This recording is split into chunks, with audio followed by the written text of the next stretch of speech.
तो जैसे कि थंबनेल में आप लोगों ने देख लिया होगा कि आज की इस वीडियो में ना हम लोग एसबीआई की एफडी और म्यूचुअल फंड्स इन दोनों को कंपेयर करने वाले हैं एकदम डिटेल्ड में कि इसमें से बेटर इन्वेस्टमेंट कौन सा है। ठीक है, कंपैरिजन हम लोग कैसे करेंगे इसमें, तो सबसे पहले ना एक सिनेरियो लेके चलते हैं कि अगर आपके पास 5 लाख रुपए हैं और आप उसको एसबीआई की एफडी में इन्वेस्ट करते हैं या म्यूचुअल फंड में लगाते हैं, तो दोनों में यहाँ पर कितना आपको रिटर्न देखने को मिलेगा। अब बहुत सारे लोग क्या गलती करते हैं, वो सिर्फ इंटरेस्ट रेट देखते हैं और अपना इन्वेस्टमेंट स्टार्ट कर देते हैं। पर जो असली कंपैरिजन है वो तब होता है जब हम दो चीज़ों को ऐड करते हैं, वो है पहला टैक्स और दूसरा इन्फ्लेशन।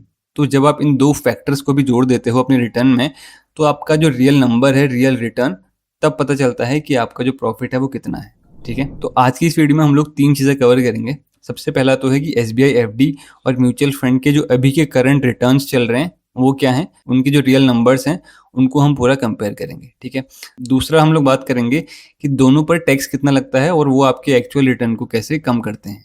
ठीक है, और तीसरा सबसे इंपॉर्टेंट पार्ट कि इन्फ्लेशन के बाद जो आपका रियल रिटर्न है वो कितना बचता है, यानी कि जो पैसा 5 साल बाद आपके हाथ में आएगा उसकी परचेजिंग पावर क्या होगी। ठीक है, तो सीधे स्टार्ट करते हैं एफडी से। अब एसबीआई क्या करता है, एसबीआई अभी जो है अपनी जनरल सिटीजन्स को एफडी पर लगभग 6.25 से लेके 6.80 तक का इंटरेस्ट देता है। अब यहाँ पे टेन्योर के हिसाब से भी देखें तो रफली 6.8 के आसपास ही यहाँ पर इसका रिटर्न है एफडी का।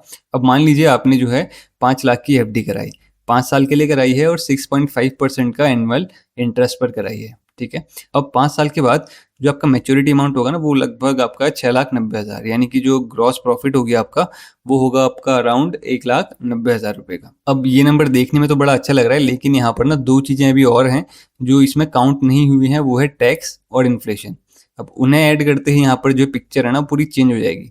लेकिन उसको ऐड करने से पहले म्यूचुअल फंड्स का भी थोड़ा हम रियलिटी चेक कर लेते हैं कि म्यूचुअल फंड्स में कैसे काम हो रहा है। अब यहाँ पर एक बात सबसे पहले समझना जरूरी है, म्यूचुअल फंड जो है वो गारंटीड नहीं होते हैं। इसका जो रिटर्न है वो स्टॉक मार्केट पर पूरी तरह से डिपेंड करता है, यानी कि अगर स्टॉक मार्केट ऊपर गया तो म्यूचुअल फंड ऊपर जाएगा और अगर स्टॉक मार्केट नीचे आया तो म्यूचुअल फंड्स भी पूरी तरह से नीचे आ जाएगा। ठीक है, अब लेकिन एक अच्छी बात यहाँ पर ये है कि अगर आप पिछले 10 से 20 साल का डेटा उठा के देखोगे तो म्यूचुअल फंड्स ने हिस्टोरिकली जो एवरेज रिटर्न दिया है वो 12% पर एनम के आसपास का दिया है। ठीक है, अब यहाँ पर भी हम लोग सेम 5 लाख रुपए लगाएंगे, 5 साल के लिए लगाएंगे और 12% के एनुअल रिटर्न पर। अब ये ग्रो होकर आपका बन जाएगा लगभग 8,81,000 रुपये। ग्रॉस प्रॉफिट जो हो जाएगा आपका वो हो जाएगा 3,81,000। अब ये जो है ना एफडी के कंपैरिजन में काफ़ी ज़्यादा दिखता है, लेकिन यहाँ पर सेम वही, यहाँ पर भी टैक्स लगेगा, इन्फ्लेशन रेट देखेंगे। लेकिन जो म्यूचुअल फंड का टैक्स है ना, ये टैक्स जो है एफडी के टैक्स से बहुत डिफरेंट तरीके से कैलकुलेट होता है। तो अब चलते हैं सीधे दोनों का हम लोग टैक्स कंपेयर करते हैं और जो असली गेम है ना वो यहीं पे बनता है। ठीक है, अब अगर आपने टैक्स वाला सिनेरियो समझ लिया तो आपको पूरी क्लैरिटी हो जाएगी कि किसमें ज़्यादा रिटर्न है और कौन सा जो है बेटर इन्वेस्टमेंट है। तो अब अगर सबसे पहले एसबीआई एफडी के टैक्स की बात करें तो एफडी का इंटरेस्ट जो है वो इनकम फ्रॉम अदर सोर्सेस ये माना जाता है। इसका मतलब है कि ये आपके टोटल इनकम में ऐड हो जाता है और आपकी जो इनकम टैक्स का स्लैब रेट है उसके हिसाब से ये टैक्स होता है। अगर आप 30% टैक्स ब्रैकेट में हैं तो आपका पूरा 1,90,000 का इंटरेस्ट 30% टैक्स स्लैब से टैक्स हो जाएगा। ठीक है, तो फॉर एग्जांपल अगर 30% स्लैब वाले इन्वेस्टर का देखा जाए तो 1,90,000 का जो उसका रिटर्न था उसका 30% यानी कि 57,000 के अराउंड ये टैक्स कट हो जाएगा। तो नेट प्रॉफिट जो उसके पास बचेगा वो है आपका 1,33,000 रुपये। अब एक और चीज़ यहाँ पर होती है, बैंक्स जो है ना वो वहाँ पर टीडीएस भी काटते हैं एफडी में। अगर आपका फाइनेंशियल ईयर में इंटरेस्ट 40,000 से ज़्यादा है तो वहाँ पर टीडीएस भी कटता है, तो वो भी आपको ध्यान में रखना है।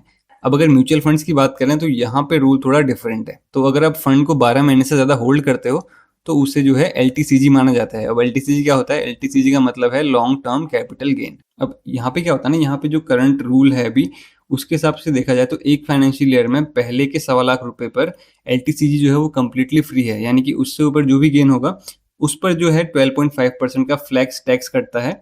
चाहे आप 20% स्लैब में हो या 30% स्लैब में, यहाँ पर जो रेट है वो सेम रहता है। तो अगर हम लोग वही 3,81,000 वाले एग्जाम्पल की बात करें तो पहले के जो 1.25 लाख रुपए हैं वो आपका टैक्स फ्री रहेगा।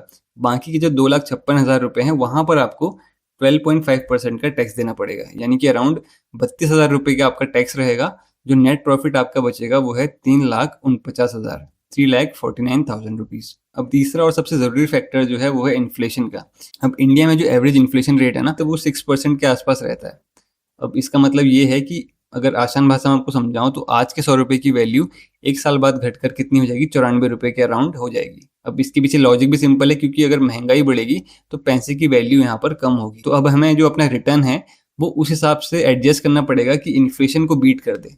तो सबसे पहले अगर SBI FD की बात करें तो यहाँ पर हमारा जो नेट एनुअलाइज रिटर्न था तो वो अराउंड घटकर यहाँ पर 5.3 हो गया था। तो आफ्टर टैक्स उसकी जो वैल्यू हो जाती है वो 6.8 से घटकर 5.3 ही रह जाएगी। अब रियल रिटर्न का जो सिंपल फॉर्मूला होता है वो है जो आपका नेट रिटर्न है उसको आप माइनस कर दो इन्फ्लेशन रेट से, ठीक है। तो इन्फ्लेशन रेट है हमारा 6% और जो SBI FD का अगर नेट रिटर्न देखें साल का तो वो है 5.3%। तो यहाँ पर अगर आप इसको कैलकुलेट करोगे तो ये नेगेटिव में ही चले जाएगा। इसका मतलब ये है कि आपका पैसा नंबर में तो बढ़ रहा है लेकिन उसकी जो परचेजिंग पावर है वो एक्चुअली कम हो रही है। अगर टेक्निकली देखा जाए तो 5 साल बाद आप जो है वो और गरीब होते जा रहे हो। अब म्यूचुअल फंड्स की भी बात कर लेते हैं। अब जो म्यूचुअल फंड का एनुअल रिटर्न है वो आफ्टर टैक्स जो है वो 10.6% के आसपास रहेगा। इसमें से अगर हम 6% का इन्फ्लेशन माइनस भी कर देते हैं तो जो रियल रिटर्न हमारे पास रहता है वो 4.6% का है। अब इसका मतलब क्या है कि म्यूचुअल फंड्स में आपका पैसा बढ़ तो रहा ही है, साथ ही साथ में उसकी जो एक्चुअल बाइंग पावर है वो भी बढ़ रही है। अब इसका मतलब ये नहीं है कि FD बेकार है, हर इन्वेस्टमेंट का अपना एक रोल होता है, ठीक है। अब SBI FD आपको क्यों चूज करना चाहिए, अगर आपको 100% गारंटीड रिटर्न चाहिए। अब FD में तो एक बात पक्की है कि आपको जो है 100% गारंटीड रिजल्ट मिलता है। अगर आपका गोल शॉर्ट टर्म है जैसे 1-2 साल, आप रिटायर हैं या इमरजेंसी फंड बना रहे हैं जहां आपको रिस्क बिल्कुल भी नहीं लेना, तो वहां पर आप SBI की FD सेलेक्ट कर सकते हैं। और अगर आपको लॉन्ग टर्म वेल्थ बनानी है, अब वहां पर आपका म्यूचुअल फंड्स काफी अच्छे खासे रिटर्न्स आपको लाके दे सकता है। लेकिन एक बात आपको ध्यान रखनी है, म्यूचुअल फंड का रिटर्न जो है गारंटीड नहीं है। ये जो नंबर मैंने आपको बताए ये पिछले कुछ सालों का डेटा उससे लेके मैंने आपको बताए हैं। फ्यूचर में क्या प्रेडिक्शन है वो कोई भी नहीं जानता। तो अगर पूरी वीडियो को समराइज करें हम लोग शॉर्ट फॉर्म में, तो अगर आपको सेफ्टी चाहिए और आपका गोल जो है वो शॉर्ट टर्म है तो FD आपके लिए सही रहेगा। लेकिन अगर आपके पास टाइम है और आप लॉन्ग टर्म वेल्थ बनाना चाहते हो तो उस केस में आपका म्यूचुअल फंड्स बेटर ऑप्शन आपके लिए रहेगा। तो दोस्तों अगर ये वीडियो हेल्पफुल लगा हो तो लाइक करना और चैनल को सब्सक्राइब करना और कमेंट में बताना आप FD चूज करोगे या म्यूचुअल फंड, ठीक है। मिलते हैं आपसे अगली वीडियो में, तब तक के लिए take care and good bye.